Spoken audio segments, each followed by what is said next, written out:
मोंथा तूफान को लेकर देश के कई राज्यों में अलर्ट जारी है। तूफान का असर अब छत्तीसगढ़ में भी देखने को मिल रहा है। इसकी वजह से मौसम का मिजाज बदल गया है।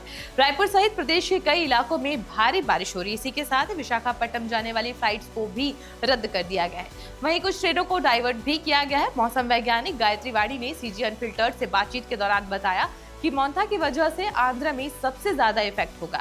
ये साउथ छत्तीसगढ़ की तरफ बढ़ रहा है। दक्षिण छत्तीसगढ़ में बारिश हो रही है। दक्षिण छत्तीसगढ़ के कुछ इलाकों में ऑरेंज और रेड अलर्ट जारी किया गया है। आपको बता दें आज बस्तर संभाग के सभी जिलों में तेज बारिश होगी और तेज हवा चलेगी। कल मध्य छत्तीसगढ़ में इसका असर देखने को मिलेगा। 30 अक्टूबर तक इसका असर पूरे छत्तीसगढ़ में रहेगा। मोंथा तूफान का असर छत्तीसगढ़ में भी देखने को मिल रहा है।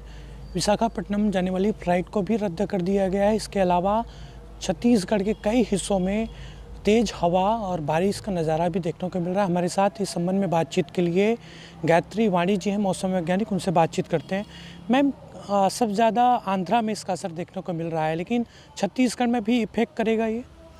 आज की स्थिति में अगर देखा है तो ये साइक्लोन मोंथा जो है west central bay of Bengal लगभग ये आंध्रा कोस्ट से मछलीपट्टनम से लगभग 200 किलोमीटर्स का दूरी में है और आज शाम या रात तक आंध्र प्रदेश कलिंगपट्टनम और मछलीपट्टनम के बीच में काकीनाडा के आसपास कोस्ट लैंडफॉल होने का चांस है।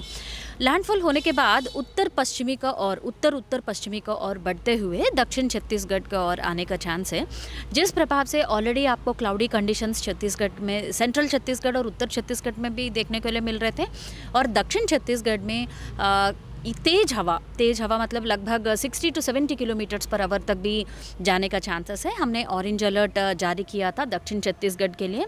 सुकमा, बीजापुर में 1-2 स्थानों पर तेज़ हवा और अति भारी वर्षा भी होने का चांस है, जिसका वजह से रेड अलर्ट जारी किया। और इसके साथ साथ बाकी डिस्ट्रिक्ट्स जो है बस्तर संभाग के बाकी डिस्ट्रिक्ट्स में ऑरेंज अलर्ट जारी किया था और कल तक मध्य छत्तीसगढ़ में भी दुर्ग और रायपुर संभाग के रायपुर में भी आपको बारिश होने का चांस है, दुर्ग संभाग में भी होने का चांस है।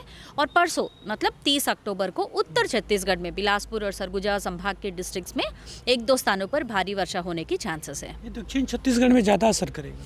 हाँ, अभी आज का स्थिति में दक्षिण छत्तीसगढ़ में ज़्यादा असर होगा। उसके बाद और उत्तर पश्चिमी को और बढ़ते हुए मध्य छत्तीसगढ़ में कल तक असर करेगा और परसों जो है उत्तर छत्तीसगढ़ में। मैम, ये जो तूफान है मोंथा, कब तक उसका असर रहेगा छत्तीसगढ़ में? 2-3 दिन की कुछ ज़्यादा? 30 अक्टूबर तक इसका इफेक्ट जो है छत्तीसगढ़ में रहेगा। 30 के बाद उत्तर का और बढ़ जाएगा। ऑलरेडी ये वीकेंड हो जाएगा। जैसा ही लैंडफॉल होगा आज का स्थिति में सिवियर साइक्लोनिक स्टॉर्म का रूप से है और वो लैंडफॉल होने के बाद वीकेंड भी हो जाएगा और 30 अक्टूबर के बाद ये प्रदेश में ये वर्षा का गतिविधि और वो सिस्टम का प्रभाव जो है वो कम हो जाएगा। ये ठंड को लेकर कोई जानकारी है क्या? क्योंकि इस महीने में पिछली बार देखा गया था ठंड ने दस्तक दी थी, लेकिन इस बार थोड़ी देरी हुई है।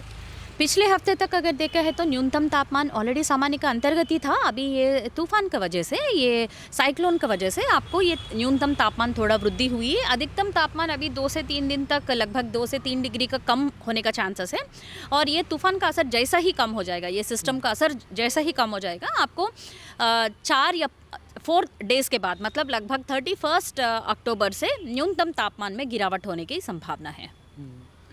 तो आप देख सकते हैं चक्रवात मोंथा का असर छत्तीसगढ़ में भी देखने को मिल रहा है और जिस तरीके से मौसम वैज्ञानिक ने बताया कि सबसे ज़्यादा असर दक्षिण क्षेत्र में रहेगा। इसके अलावा रायपुर, दुर्ग, बिलासपुर, इन जगहों पर भी मोंथा तूफान का असर होगा और बारिश होगी। इसके साथ ही एक और जानकारी निकल कर सामने आई है कि मोंथा तूफान का असर जब कम होगा उसके बाद प्रदेश में ठंड बढ़ सकती है। कैमरामैन भीमराव के साथ हेमंत शर्मा, सीजी अनफिल्टर।